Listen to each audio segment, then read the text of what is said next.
Aqui está o Vale do Anhangabaú, no meio da maior metrópole do país, palco de história e questionamentos de segurança pública e urbanismo. Com 43 mil metros quadrados, jardins, obras de arte e 3 chafarizes, o Anhangabaú tinha tudo para ser o perfeito cartão postal da cidade de São Paulo.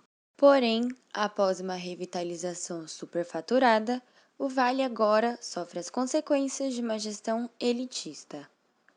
Bom, antes de falarmos sobre a atualidade, falaremos sobre a história do Vale do Anhangabaú.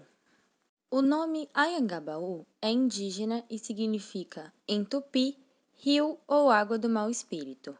A história mais provável é que tenha sido batizado assim por conta de algum malefício feito pelos bandeirantes aos índios nas imediações desse rio, que hoje passa sob o asfalto no vale. Ao longo da história, o Vale do Anhangabaú já teve várias configurações. Até o fim do século XIX, era uma barreira ao crescimento de São Paulo, que tinha praticamente todo o seu núcleo urbano concentrado no que hoje chamamos de Centro Histórico ou Triângulo. Foi somente no começo do século XX que o outro lado do centro se desenvolveu. Urbanizado, teve vários desenhos e funções.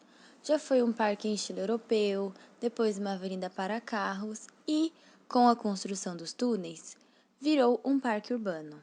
No século XVII, a água do rio era usada para lavar roupas e objetos e até mesmo tomar banho. Até o ano de 1822, a região era apenas uma chácara de propriedade do barão de Itapetininga, onde os moradores plantavam chá e agrião. Para chegar do outro lado do morro, era preciso atravessar a Ponte de Lorena, que em 1855 se transformou na Rua Formosa. A urbanização só veio a partir do projeto de construção do Viaduto do Chá, no fim do século XIX, o que resultou na desapropriação das chácaras que ali ficavam. No começo do século XX, o lugar foi jardinado, o rio canalizado e, em 1910, tornou-se o Parque do Anhangabaú, dividindo a Nova São Paulo da antiga São Paulo. Em 1911, a construção do Teatro Municipal foi o marco no desenvolvimento do chamado Centro Novo, o outro lado do Vale do Anhangabaú, que agora pode ser facilmente atravessado pelo Viaduto do Chá. A primeira grande reforma do espaço foi nos anos 1940, com a criação das ligações subterrâneas às praças Ramos de Azevedo e Patriarca, hoje conhecida como Galeria Prestes Maia. Uma reforma feita em 1991, com o projeto de Jorge Wilhelm e Rosa Klias, escolhido num concurso público, levou os carros para os túneis e criou uma laje, sobre a qual foi criada um parque. Foi então recriado o espaço para a área pública, para a circulação de pedestres e shows, com a instalação do palco embaixo do viaduto do chá. Apesar de amplo, o espaço era pouco utilizado no dia a dia, com exceção dos grandes eventos, como a virada cultural. O atual projeto de reforma foi desenvolvido em 2013 pelo renomado escritório do arquiteto dinamarquês Jan Gehl e doado à prefeitura pelo Banco Itaú. O projeto mantém o tamanho e a laje atual do parque, mas aumenta a área de circulação de pedestres com a retirada dos gramados na área central e concentração das árvores nas laterais, próximo aos prédios. O projeto tem galerias técnicas nas laterais para os cabos de iluminação, telefonia e outros serviços. É plano e acessível para cadeirantes e pessoas com baixa mobilidade e tem quiosques para a instalação de bares, cafés, floriculturas e bancas de revistas. A ligação da Avenida São João, que antes era interrompida por um chafariz abandonado, agora será contínua.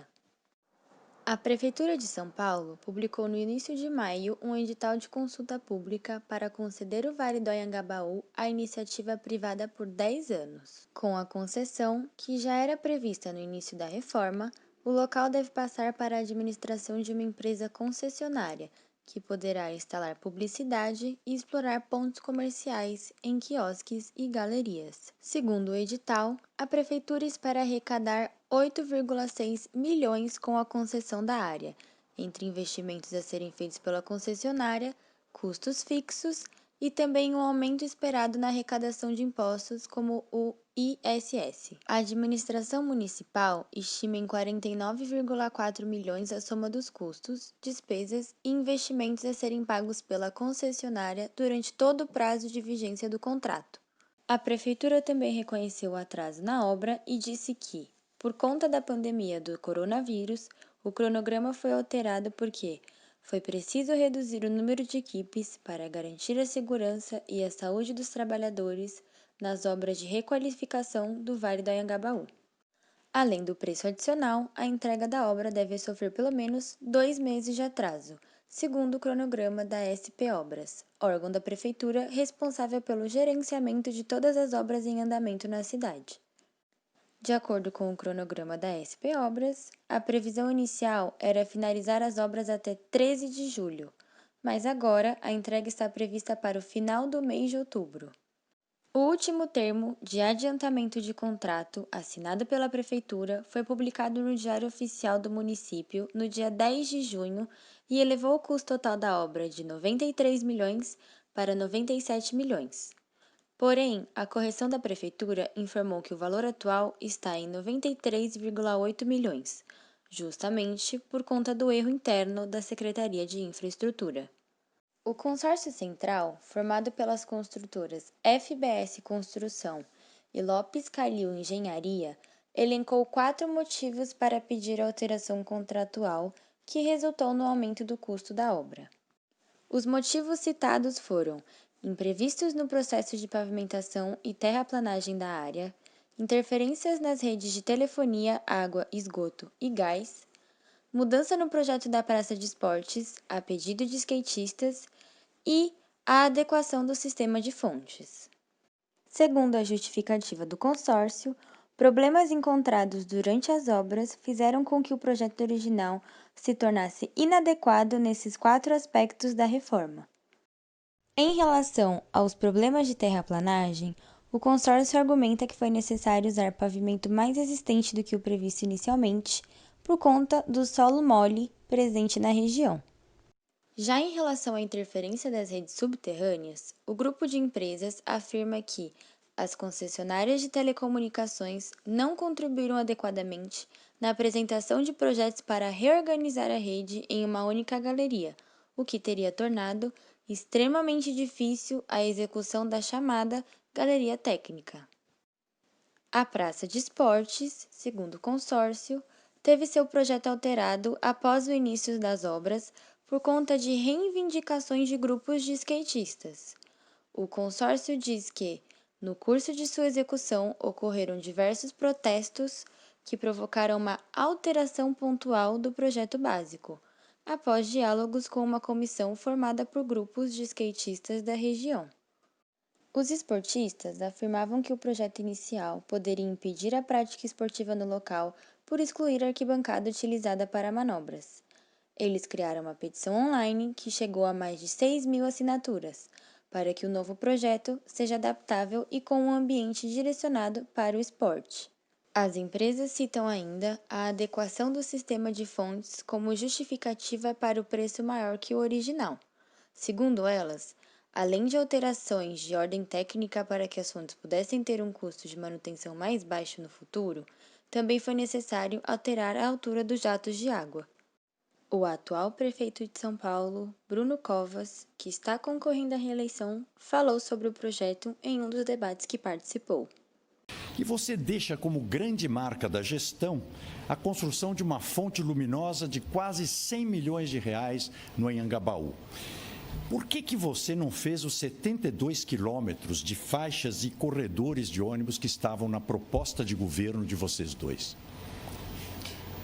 Candidato André Matarazzo, a reforma do Vale do Anhangabaú é uma reforma que vai retomar o Anhangabaú como grande espaço de eventos na cidade de São Paulo. Uma cidade que precisa apostar na economia criativa, precisa de mais espaços para que as pessoas possam ocupar aos finais de semana e durante o período noturno. A revalorização da região central e o ganho da cidade de São Paulo está estimulado em 250 milhões de reais por ano com a reforma do Anhangabaú. Nós mudamos o que nós tínhamos proposto proposto em relação aos corredores de ônibus, porque o que tinha sido feito foi mal feito, tivemos que refazer os corredores da gestão do PT e agora nós temos recurso em caixa para fazer mais corredores. O Vale do Agabaú será a nova Paulista da cidade de São Paulo, um grande exemplo de shows aqui na cidade. Devido ao momento crítico atual, com a pandemia do novo coronavírus, é possível concluir que a revitalização não era necessária e serve de exemplo para com o que fazer e como gerir espaços públicos da cidade de São Paulo. E é assim que o Anhangabaú sai de um rio, jardim, avenida e parque para um concretado luminoso.